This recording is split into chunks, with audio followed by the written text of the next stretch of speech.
symposium Fearing. Et je vais inviter Dr Peter Plateau, qui est habitué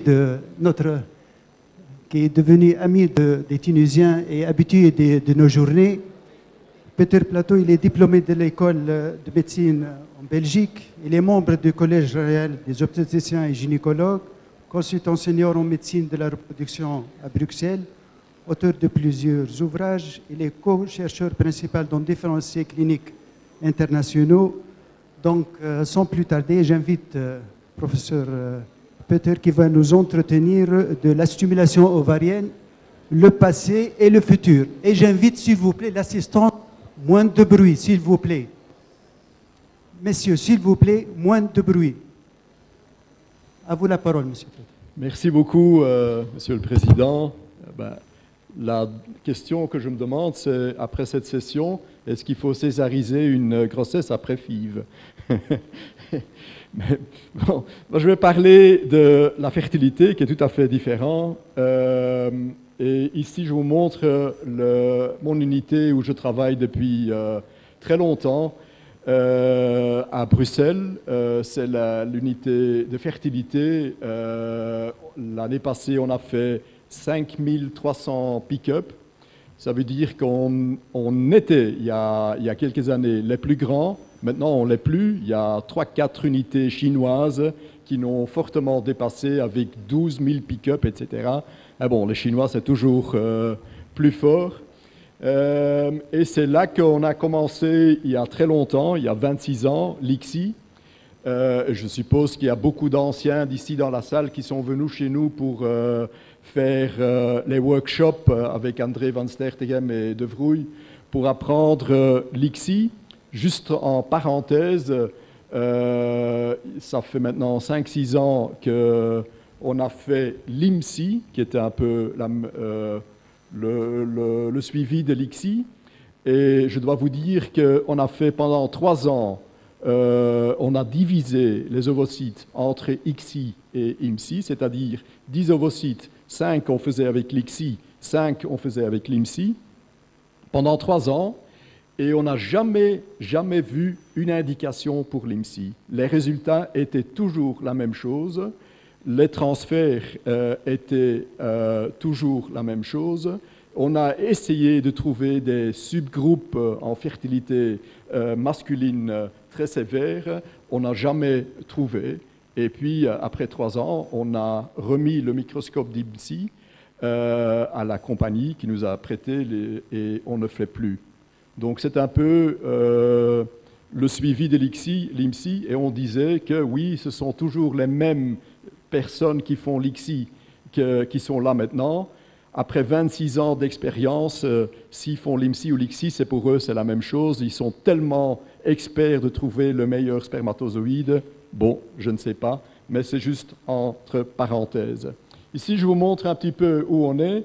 Donc, ce grand, l'Europe, le petit pays que vous voyez, il faut mettre des lunettes si vous êtes là derrière, de la Belgique.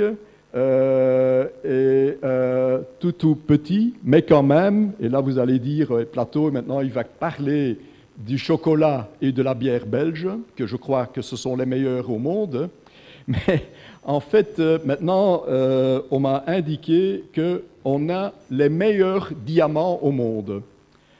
Alors ça c'est Anvers, on a été élu pour les meilleurs diamants au monde, et donc ce qu'on dit en anglais, Diamonds are a girl's best friend. Donc, si vous partez en Belgique la prochaine fois, quand vous rentrez, ça ne suffit plus avec le chocolat et la bière belge.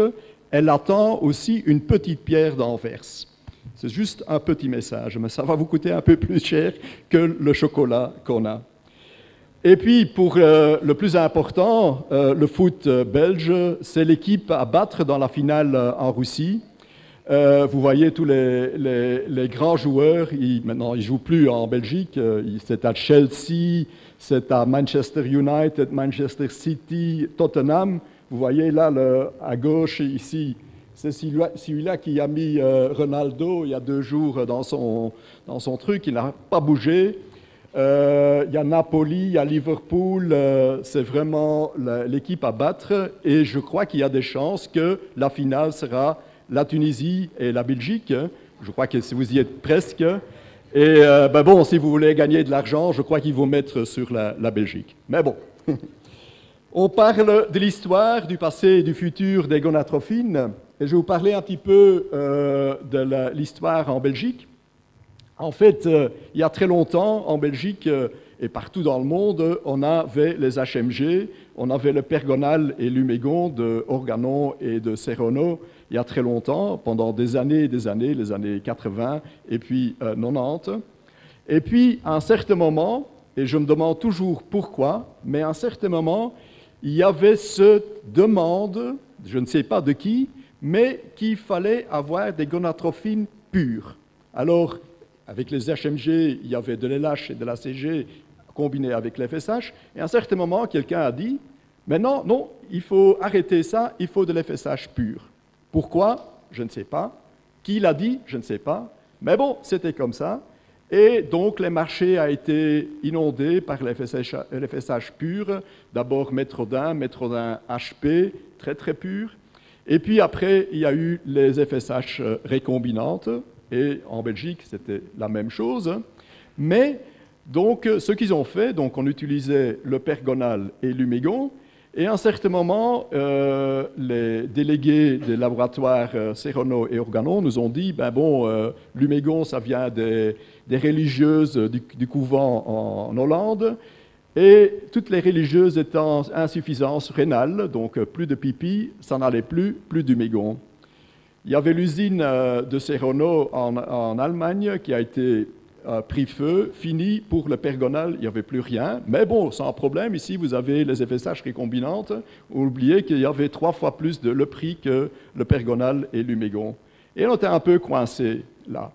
Bon, on n'était pas tellement contents et il y a eu à ce moment-là Paul de Vrouille qui a fait quelques coups de fil. Il a fait un coup de fil à Ferring, qu'on ne connaissait pas à ce moment-là. En Belgique, Ferring faisait les médicaments pour les problèmes gastro-intestinaux.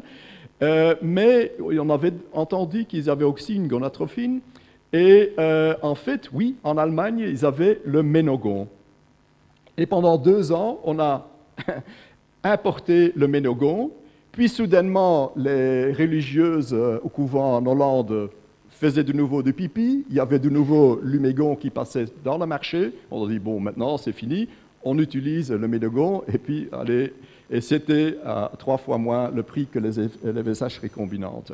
Et comme ça, on a continué, à un certain moment, le Ménogon, on l'a changé pour le Ménopur, qui était beaucoup plus purifié, et jusqu'en 2004, le marché belge était à 100% Ménopur.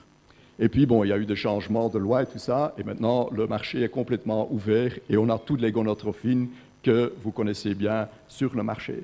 Mais ça vous montre un petit peu comment ça s'est passé, et je trouve que ça s'est tellement passé bien, il y a eu des choses qui ne sont pas très convenables. Ici, je vous montre un petit peu les méta-analyses. Alors, les méta-analyses dans les gonatrophines, c'est qu'est-ce qu'on fait? On prend toutes les études randomisées, contrôlées, une gonatrophine vers l'autre, et puis on les met tous ensemble, et puis on a beaucoup plus de patients, et puis on a le résultat, oui, cette gonatrophine, elle est meilleure que l'autre. Alors les méta-analyses dans les années 90, 15, étaient tous en faveur des FSH pures, récombinantes. Et donc, oui, OK.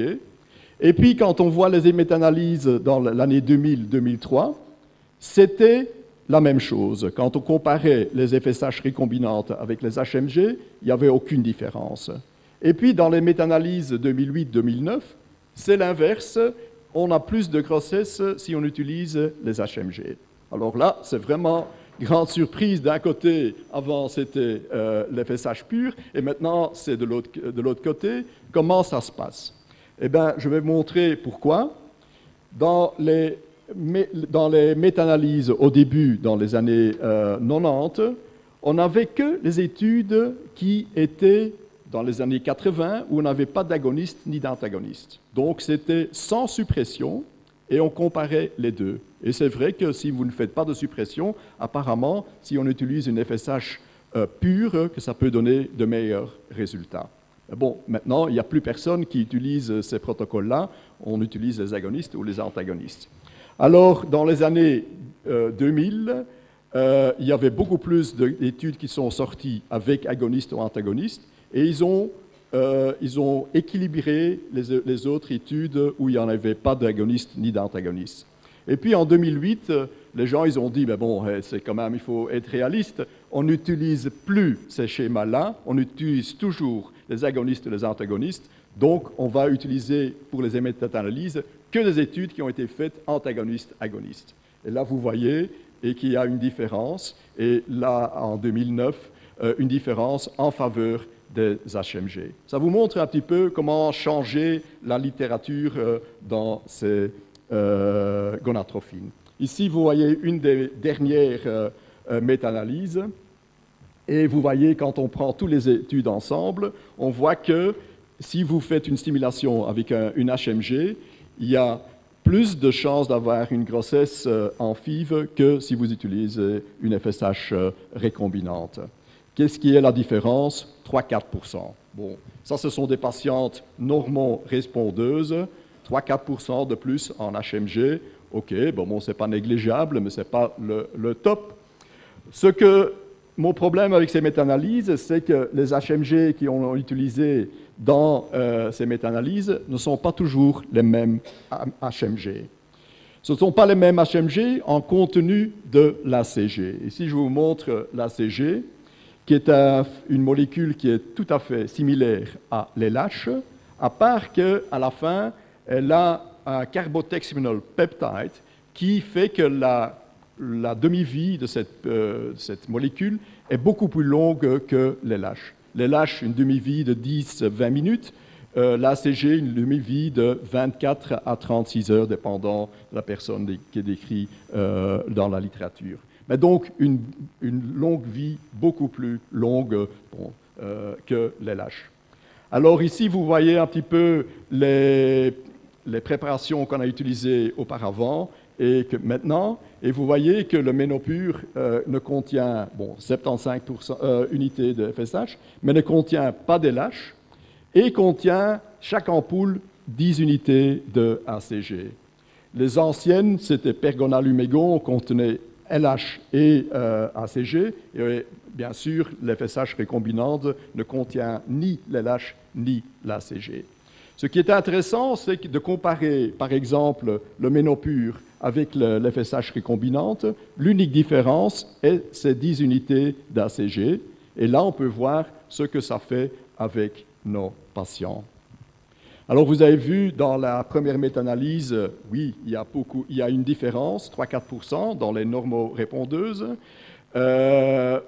Plus important est d'essayer de savoir pourquoi est-ce qu'il y a une différence. Pourquoi est-ce qu'on a plus de grossesse quand on injecte un peu d'ACG dans chaque patient tous les jours que si on ne le fait pas? Je crois que ça, c'est plus important.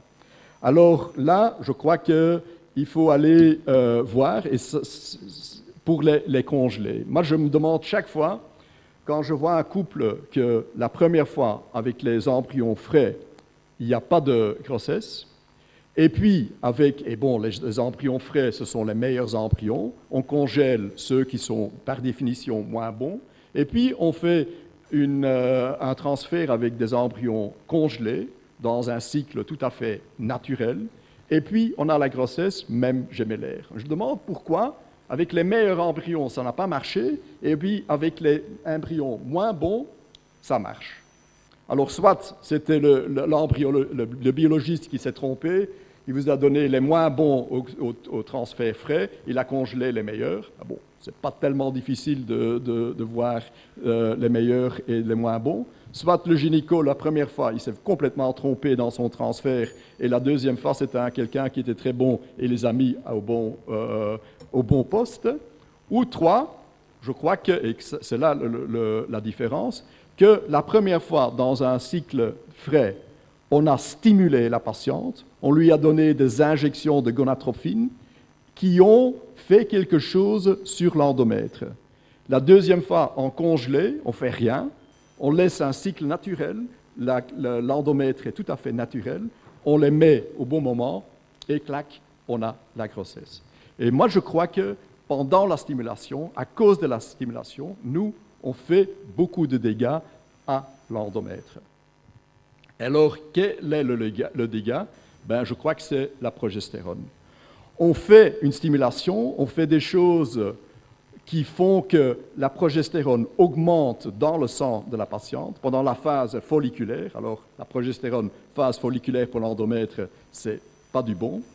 Et alors, on augmente, on fait des changements de l'endomètre du prolifératif au sécrétoire, on change la fenêtre d'implantation, et au moment qu'on veut mettre ces beaux blastocystes dans la cavité utérinaire, la fenêtre d'implantation est déjà partie et on les met au mauvais moment. Transfert de congelé, on ne fait rien, donc on ne fait pas de dégâts à cet endomètre et on peut faire le transfert tranquillement. Et là, vous voyez, il y a plein d'études qui ont démontré que si la progestérone augmente à la fin de la stimulation, c'est mauvais signe pour le taux de grossesse. Donc cette progestérone, elle nuit à l'endomètre, elle fait des conversions, elle fait que des beaux embryons sont implantés à un moment qui est trop tard et que ça ne va pas marcher. Et ici, je vous montre un petit peu un schéma, mais alors un schéma vraiment simplifié, mais que j'utilise tout le temps pour le monitorage. Et j'aime bien parce qu'il est très très simple, simplifié, mais quand je fais un monitorage, quand je fais une stimulation, je pense à ce schéma-là. Et là, vous voyez donc l'ovocyte, vous voyez le côté granulose, le côté TK, il y a l'FSH et la LH ou l'ACG. Alors, quand on commence une stimulation, il faut donner de l'FSH, il faut donner de la gonotrophine, sinon on n'a qu'un follicule. Donc ça, c'est clair, il en faut plus. Donc, on passe des injections de ce côté-là, ici à droite, sur les cellules granuloses pour stimuler les follicules. Mais ce qu'on oublie, c'est qu'en même temps, on stimule la cholestérol et il y a une conversion de cholestérol en progestérone. Du côté des granuloses, des cellules granuloses, cette progestérone, elle est coincée. Il n'y a pas moyen, il n'y a pas d'enzymes qui peuvent faire une conversion. Et cette progestérone, elle va dans le sang et elle va influer l'endomètre. De l'autre côté, il y a la même chose. Donc, on donne la stimulation et là aussi, il y a la cholestérol qui est transformée en progestérone. Mais là, on a un enzyme qui peut convertir la progestérone en androgène et les androgènes passent alors de l'autre côté où ils sont aromatisés en œstrogène.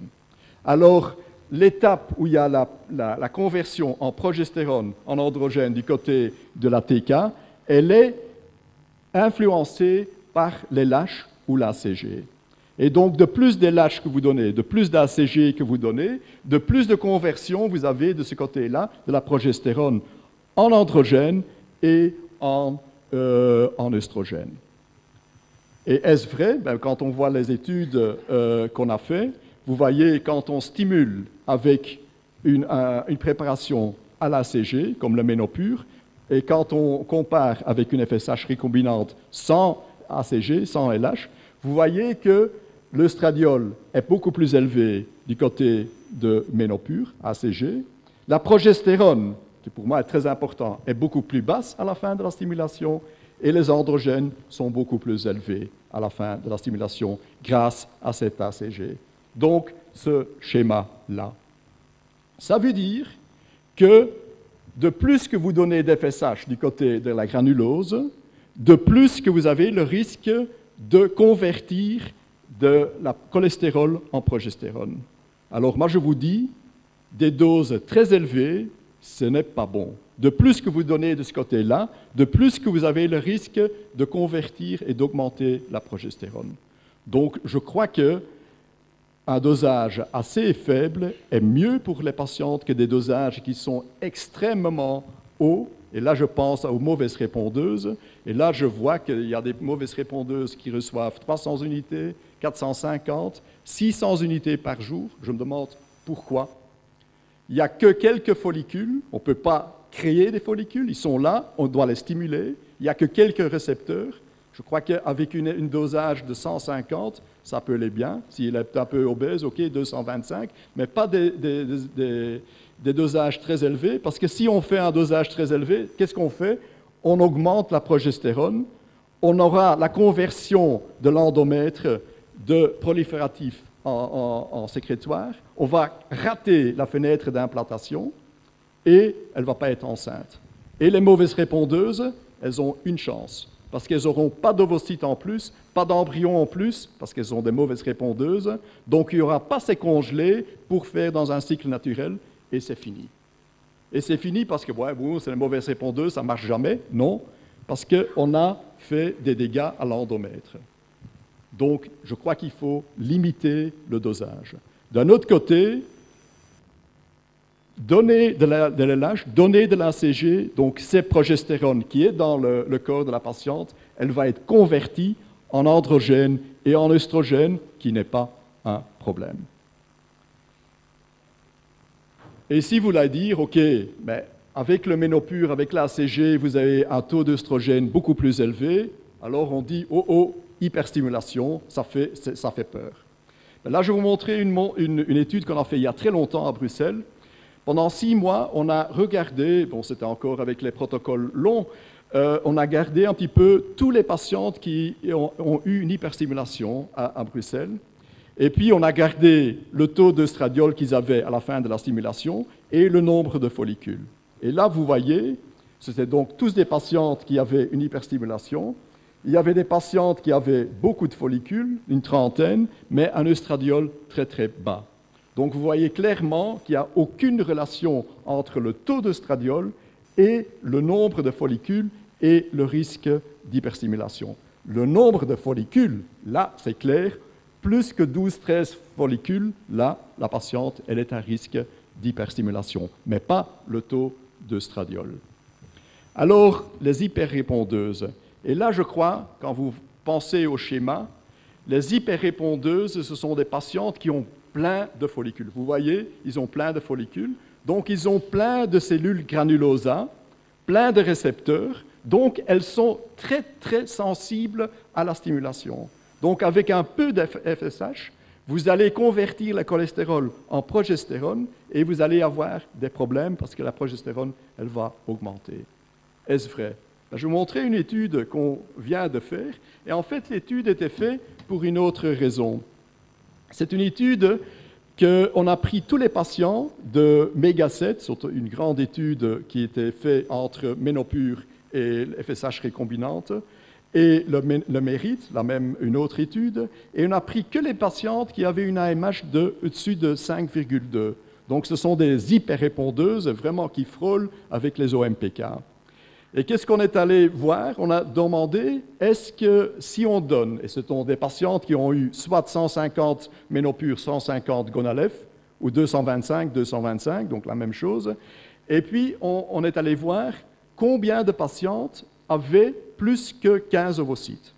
Et 15 ovocytes dans mon unité, ça veut dire l'alarme, la patiente est à risque d'hyperstimulation et il faut faire toutes les choses pour éviter des dégâts.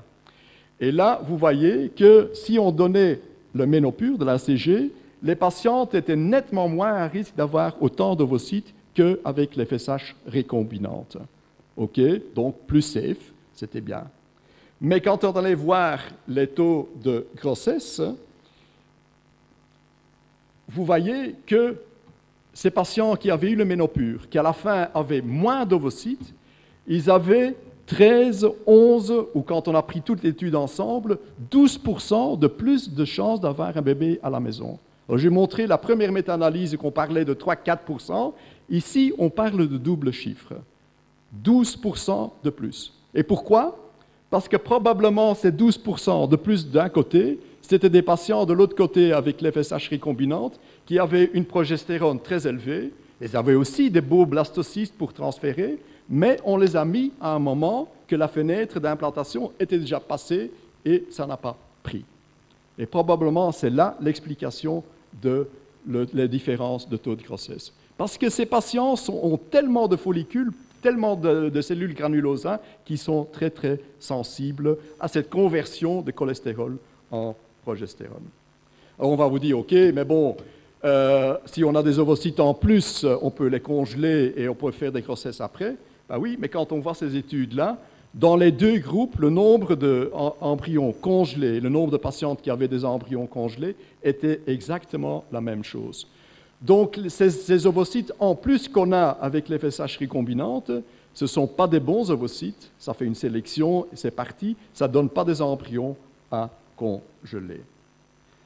Alors, il y a des gens qui disent, OK, mais bon, c'est bien avec cet ACG, mais si vous donnez 225 tous les jours, vous donnez 30 unités d'ACG tous les jours, il y a une accumulation d'ACG, donc à un certain moment, on va avoir l'ACG jusqu'ici, ça va nuire à la patiente, les embryons, les ovocytes vont être vraiment mauvais, il faut quand même faire attention. Ben, je vous montre une étude qu'on a faite il y a quelques années, et c'est une étude avec des antagonistes. Et je vous montre oui, ici. Donc, d'un côté, on commençait le jour 2 avec 200 unités, c'était du Purigon. Et puis, après 5 jours, on commençait fixe avec un antagoniste, qu'on fait toujours, fixe. Et puis, dans un groupe, on continuait toujours avec 200 unités de Purigon. Et dans l'autre groupe, on arrêtait l'FSH, carrément rien, et on donnait tous les jours une injection d'ACG. 200 unités d'ACG. Donc 200 unités d'ACG, c'est l'équivalent de 20 ampoules de Ménopure 75. Il n'y a personne qui donne ça, j'espère. Et on a continué comme ça. Donc plus rien d'FSH, juste pur ACG, 200 unités. Et les résultats, vous les voyez ici. Ce n'était pas tellement de patientes, il y avait une centaine de patientes inclus, mais vous voyez, avec le groupe d'ACG, il y avait un taux de grossesse de 65% comparé à 42%, ce n'est pas significatif, mais ça veut dire clairement que si on donne 200 unités d'ACG après le jour 5, il n'y a pas de problème pour les patients, au contraire, on a l'impression que ça marche même mieux. Alors, je vais vous raconter une petite histoire que quelqu'un qui a fait la même chose, c'était, je ne sais pas, après un symposium, il a fait, OK, cette étude-là, c'est très bien, mais au lieu de donner 200 unités d'ACG, ils ont fait avec l'LH recombinante. Ils ont dit, oui, on a entendu que c'est la même chose, l'LH recombinante et l'ACG, c'est même mieux l'LH recombinante, donc ça va marcher là aussi. Je vous invite de le faire, je crois qu'il ne faut pas le faire, parce que une fois qu'on commence avec l'LH recombinante, et il donnait 5 ampoules, donc le matin, au lieu de donner l'ACG de 200 unités, le deuxième jour, tous les follicules s'écroulent parce que la longue vie, la demi-vie de l'LH, de l'uvéris, est à 10 minutes, 20 minutes, peut-être 1 heure. Alors si vous donnez une injection, même une injection de 5 ampoules, ok, ça marche pendant 1 heure, 1 heure et demie, et puis tout s'écroule. Parce que la demi-vie est trop basse. On peut le faire, mais à ce moment-là, il faut faire toutes les heures une injection pour couvrir cette demi-vie qui est tellement courte. Pour ceux qui ne croient pas, je vous invite de le faire. Je vous dis déjà, ça ne fonctionne pas. Mais bon, ça c'est en parenthèse. Alors, un dernier mot sur les OMPK. Alors, quand j'étais à l'UNIF, il y a très très longtemps, on me disait toujours, les OMPK, c'est plein d'LH. Alors, toute la misère des mondes, c'est suite à l'LH des OMPK. Ils ont plein de boutons, ils ont une infertilité, ils ont des fausses couches, je ne sais pas quoi. C'est tout à cause de cette LH qui est très élevée chez les OMPK. Bon, c'est clair. Alors, qu'est-ce qu'on disait pour l'induction de l'ovulation? Bon, clomide, ok. Si ça ne marche pas, le clomide, qu'est-ce qu'il faut faire? Ben, c'est sûr et certain, il faut utiliser une FSH pure, sans LH, parce qu'elles ont déjà plein de LH dans leur corps. Ce serait trop con d'en donner encore du Ménopure parce qu'il y a 10 unités d'ACG. Sûrement pas. Où est-ce qu'ils sont les études? Ben, bon, non, mais il ne faut pas faire d'études, on le sait déjà, donc il ne faut pas faire. En 2006, à Bruxelles, on a fait de l'étude. Et alors, qu'est-ce qu'on a fait? On a fait une partie des patients, on a donné, c'est un schéma low dose step-up avec du Ménopure comparé avec l'FSH recombinante. On commençait avec une ampoule. Après 7 jours, s'il n'y avait rien qui bougeait, on augmentait d'une demi-ampoule et puis on augmentait encore jusqu'à ce qu'on avait assez de follicules et qu'on pouvait déclencher, et puis rapport ou insémination, et puis on regardait s'il y avait une grossesse. Nous, on savait déjà d'avance quel était le résultat, et puis on était quand même un peu surpris parce que le taux d'ovulation, comme vous voyez, était exactement la même chose avec ACG ou sans ACG. Donc ça veut dire que cette LH endogène n'a rien à voir. Si on donne de l'LH ou de l'ACG exogène, ça donne les mêmes résultats, 84 et 85% d'ovulation. Taux de grossesse, exactement la même chose, 14%, 15%. Donc aucune différence du tout. Donc cette idée qu'elles sont pleines d'LH, c'est vrai, et qu'il ne faut pas en donner en plus, c'est quelque chose de mythique, ce n'est pas vrai. Mais l'étude ne finit pas là. Quand on fait des OMPK, on a aussi les problèmes des complications. Et je vous montre un case report, c'est une patiente japonaise qui a été induite, c'est une OMPK, vous voyez du côté gauche les ovaires qui sont pleins de follicules. C'est une autopsie, donc ça veut dire que ça a mal tourné. Et donc cette patiente-là, une très jeune fille qui a eu une induction d'ovulation, elle a été hospitalisée, puis il y a eu des problèmes, elle est sortie, rentrée, et puis elle est morte en soins intensifs. Et là, vous voyez l'autopsie des poumons, plein de liquide, une effusion pleurale, la raison pourquoi elle est morte. Je suppose que les gens qui ont publié n'étaient pas très amis avec ceux qui ont fait l'induction de l'ovulation. Mais bon, dans tous les hôpitaux, il y a parfois des disputes. Ça, c'est le service d'anatomopathologie qui l'a publié. Bon, tant mieux, comme ça on sait qu'il y a ces problèmes-là. Mais bon, ce n'est pas de la publicité pour l'infertilité. Mais ce sont des choses qui arrivent. L'hyperstimulation, on le voit de moins en moins, mais on le voit quand même encore chez les OMPK. Et ça n'arrête pas là. Deuxième complication, et ça c'est une autre OMPK qui a vraiment mal tourné aux États-Unis. Je ne crois pas qu'il faut du commentaire, c'est très très clair. Maintenant qu'on fait la FIV, on n'a plus ces problèmes-là. En FIV, on remet un embryon, 2 embryons. Si la patiente est très âgée, on met plus. Mais on ne va pas en mettre 8 chez une patiente qui a peut-être 25-26 ans. Ça ne se fait plus. Donc ces désastres-là, c'est du passé en FIV. Mais c'est en OMPK, en induction d'ovulation, c'est toujours le cas maintenant. Et c'est iatrogénique. Et je comprends bien mon collègue américain qui l'a fait là. Je le comprends bien. C'est la patiente qui était là, OMPK terrible. Elle a commencé à faire une induction d'ovulation. On a commencé avec une ampoule, prise de sang écho, ça ne marchait pas, une demi-ampoule en plus, puis 2 ampoules. Et puis à la fin, elle avait 2 follicules de 17. Il y en avait encore un de 15, 3 de 14 et quelques-uns de 13, 12, mais bon, elle était petit. Donc, quand même, beaucoup de follicules intermédiaires et 2 follicules de 17. Et qu'est-ce qu'il a dit, le collègue? Ouais, bon, je crois qu'il faut quand même, on va peut-être annuler le cycle, on ne va pas faire l'insémination ou n'importe, l'induction, et on va voir le mois prochain. Qu'est-ce qu'elle a dit, la dame? Qu'est-ce que vous croyez? Vous m'avez pris autant d'argent pour les médicaments, pour les échos, pour les prises de sang, et maintenant vous me dites c'est annulé, on refait? Jamais. Moi, j'ai plus d'argent, la prochaine fois, je vais chez votre collègue parce que lui, il va faire ce que je veux de faire. Et qu'est-ce qu'il dit, notre collègue? Ben bon, c'est vrai, la patiente est pauvre. Vous voyez tous les jours ces patientes-là, vous avez tous les jours le couteau sur la gorge. Il dit, OK, ben bon, les intermédiaires, ils sont un peu petits. On va quand même se lancer, ça peut-être qu'il y aura 2, bon, des jumeaux, ce n'est pas un problème. Il a déclenché, et bon, les intermédiaires ont donné des grossesses, et puis on a vu les résultats.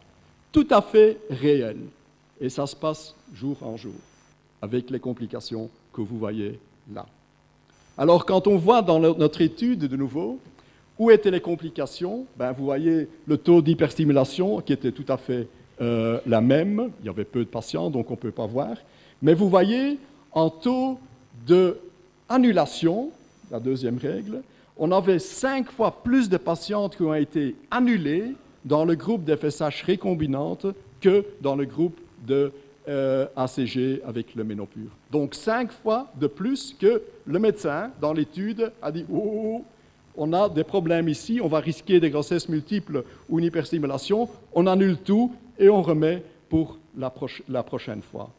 Et pourquoi? Ben, on est allé voir dans les follicules à la fin de la stimulation, et vous voyez les grands follicules entre le ménopure et les gonales, c'était la même chose, les petits follicules, la même chose, mais vous voyez, les follicules intermédiaires étaient beaucoup plus élevés du côté des FSH purs, parce que ça va beaucoup plus fort. Avec l'ACG, il y a une sorte de frein, il y a un environnement d'androgène qui fait que les petits follicules vont en atrophie et il y a moins d'intermédiaires qui vont se développer, donc moins de complications. Et puis, une dernière diapo pour le futur en induction d'ovulation. Ce qui serait bien pour induction d'ovulation, c'est qu'on pourrait utiliser 2 gonatrophines en même temps, c'est-à-dire l'FSH et l'ACG. Et je suis un peu tenu au secret professionnel, mais on est en train de commencer des études phase 2 où il y a un stylo qu'on peut utiliser l'FSH et l'ACG. Donc, avec le stylo, chaque jour, on peut dire, maintenant, cette patiente-là, on va donner 75 unités d'FSH et 20 unités d'ACG, et on fait l'injection. Et le jour d'après, on peut changer.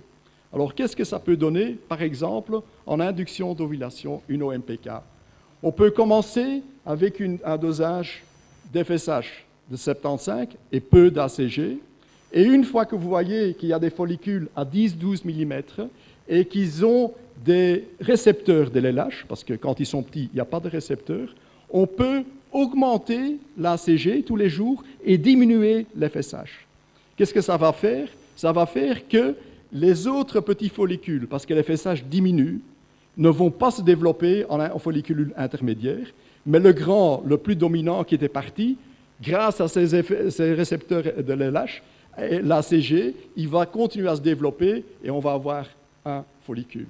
Si on veut 2, ben, on augmente un petit peu l'FSH et on continue comme ça. Et je crois que ça, c'est le futur pour l'induction d'ovulation.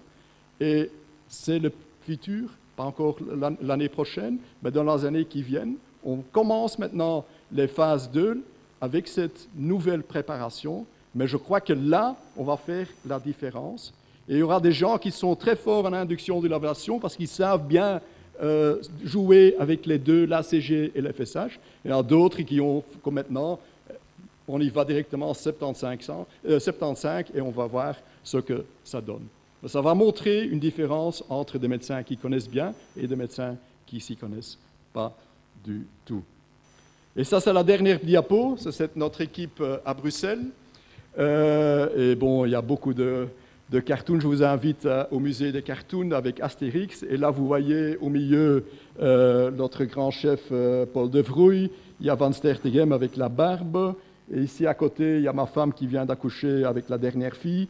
Il y a tous les fellows là derrière. On a une vingtaine de gynécos qui travaillent là. Et où est-ce que je suis? Ben bon, comme toujours, je n'étais pas là parce que j'étais en congrès à l'extérieur. Je n'étais pas là pour la photo. Merci beaucoup. Merci, Dr Plateau, pour cette tour d'horizon sur les gonadotrophines et cette mise au point sur le rôle de l'ACG sur la progestérone. Et ça va susciter des questions. Dr Halouani.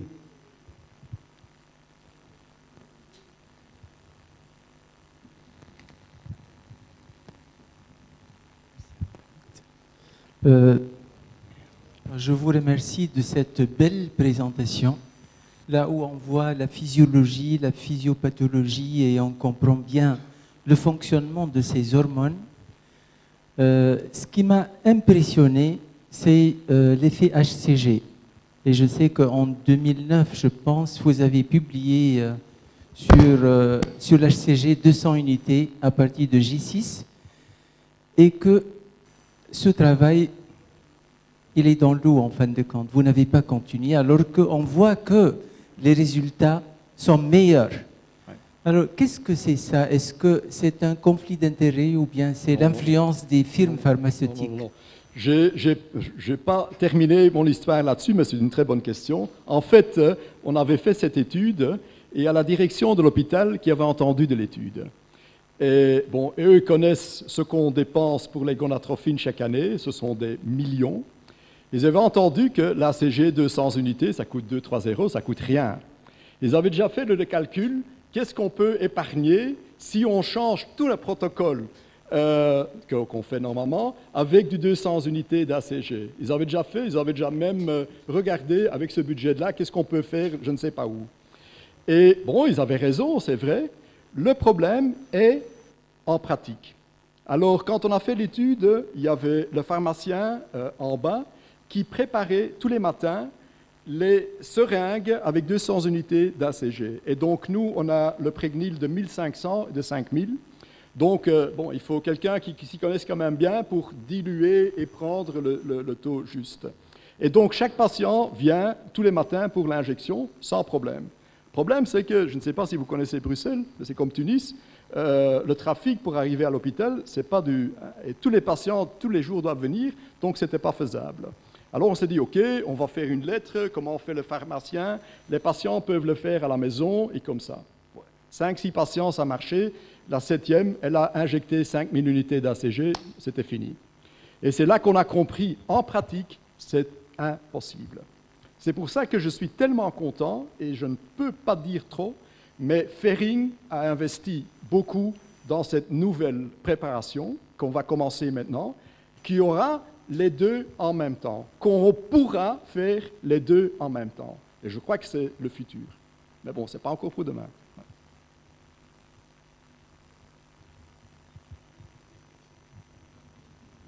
Oui. Cycle.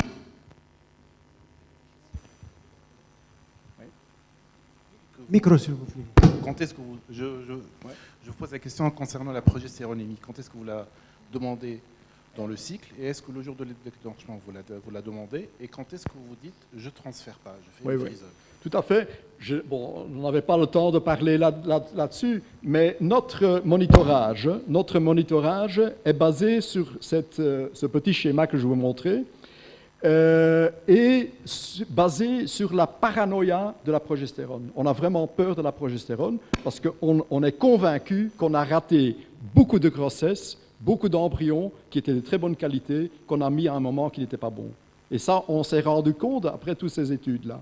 Alors maintenant, c'est l'inverse, on fait des prises de sang de progestérone du début à la fin. Alors, une patiente, avant de commencer un protocole, elle doit avoir une progestérone très basse. Ça veut dire en nanogrammes par millilitre, en dessous de 1 ou moins, pour moi, en dessous de 0,6. Sinon, ça me rend nerveux, parce que quand on commence à stimuler, et si on commence à stimuler avec une progestérone de 1, on va stimuler les cellules granuleuses, on va convertir le cholestérol en progestérone, et 10 jours après, on aura une progestérone beaucoup plus élevée. Si on commence à 1, on aura 2. Si on commence à 0,6, peut-être on aura 1, 1,2, c'est acceptable. Donc, il faut commencer avec une progestérone basse, sinon on ne commence pas. Et puis, pendant la stimulation, vers la fin, c'est la progestérone qui nous guide à déclencher. Dès qu'on voit que la progestérone commence à monter, pour nous, c'est vrai, c'est fini, on ne va pas risquer l'endomètre, on déclenche. Si la progestérone est basse, on a le temps, on peut continuer encore un petit peu. Et c'est comme ça qu'on se fait guider dans le monitorage. Alors, pour les valeurs, une valeur de 1,5 à la fin de la stimulation, de plus de progestérone, au-dessus de 1,5, pour moi, c'est trop. Et je parle à la patiente de congeler tous les embryons. Maintenant, avec la vitrification, chez nous, les résultats vitrifissés ou frais, c'est quasi la même chose. Et donc, on est très libéral à congeler tous les embryons. Et on voit chaque année le pourcentage de all freeze all, qu'on appelle, augmenter d'année en année, à cause de ça. Ouais.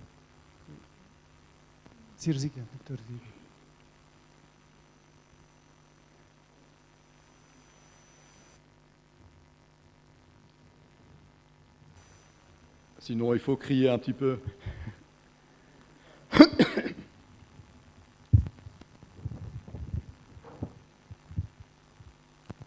S'il vous plaît, avec l'indication élargie de freeze all pour avoir un meilleur endomètre, d'après vous, quel est le meilleur schéma thérapeutique pour optimaliser le résultat d'une grossesse avec les congelés. avec les congelés décongelés? Ça, il y a plein d'études là-dessus.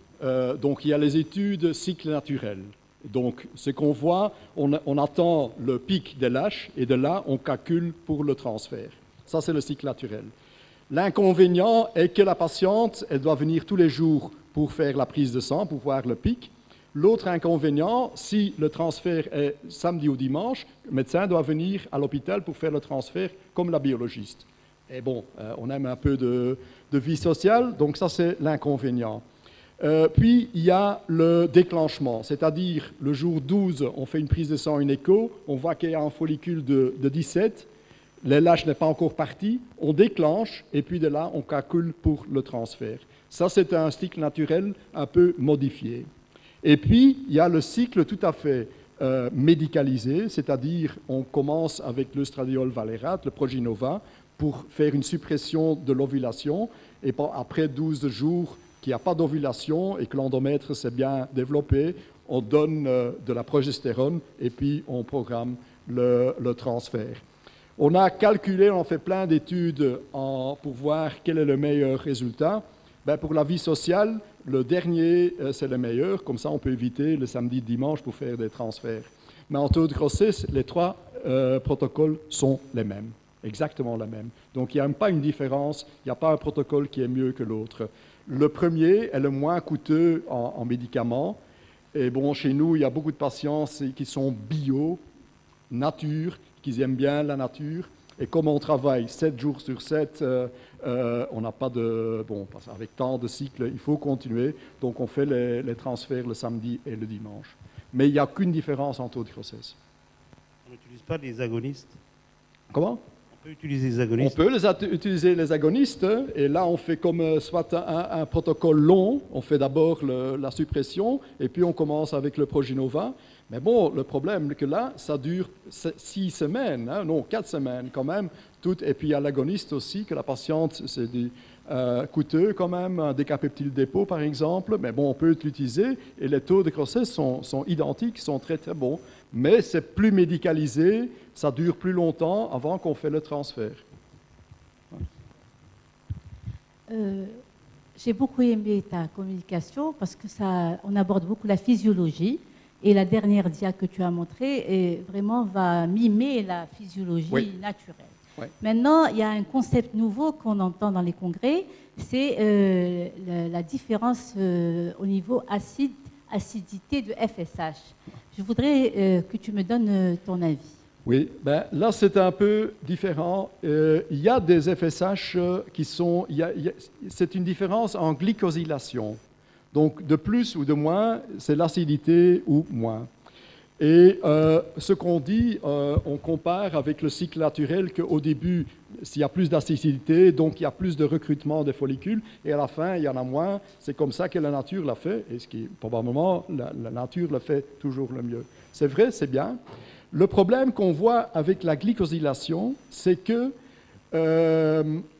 ça fonctionne mieux, le recrutement est mieux, mais il y a un problème de stabilité dans ces FSH. Et donc, il y a une différence de lot à lot entre les batchs avec ces FSH-là. Ce qu'on voit qu'une fois, ça marche super bien, et on a un recrutement qui est très très fort, et une fois que c'est comme de l'eau et ça ne fonctionne pas du tout. Pourquoi? Parce que cet FSH-là est, je ne sais pas comment ça fonctionne, est là depuis tout un temps, et la glycosylation a diminué, a changé, et la stabilité de la molécule est partie, et c'est quasi comme de l'eau qu'on injecte. Donc oui, ça peut fonctionner très très bien, mais on a toujours ce problème de la stabilité avec ces FSH très acides. Et ça donne des différences de l'eau à l'eau. Est-ce que tu penses que dans l'avenir, on aura des différentes FSH en phase folliculaire qui vont permettre d'avoir un meilleur recrutement et une meilleure croissance folliculaire?